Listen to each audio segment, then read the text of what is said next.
In this chapter, let's look at objects. Objects are nothing but data structure that can actually define or group a set of data that is identical to the object. Let's take the example of a person. A person can have three different what is that identifiers. One is a name, first name, and last name, and then an age, right? Let's call it as John, and then last name.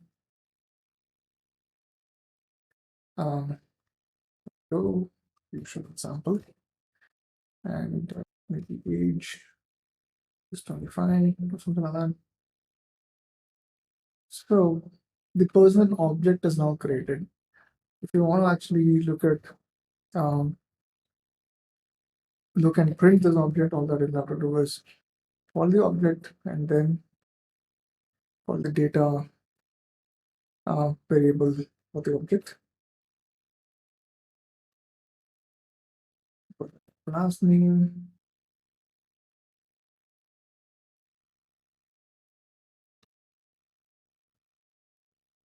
age. Alright, so if I want to print this, all I have to do is ts node is the objects.ts. There you go. So now we saw object, but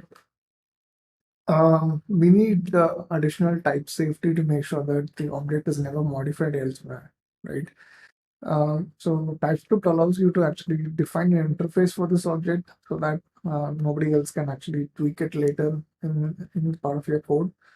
So you can use interface. So let's call this interface as person, and let's set the type for each interface. Yeah, and then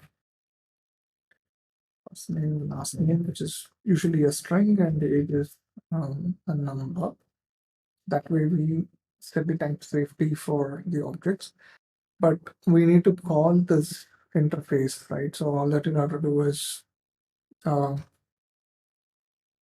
the interface in a way that you just use the object name that you want to use and then the interface name, so that this ensures enough type safety. And if along the way, if somebody tries to modify the type of this data, then it starts throwing an error. So yeah, that's the primary use of an interface. It definitely ensures type safety. And you can still go ahead and print the same set of objects, just that we have an interface to kind of safeguard the type.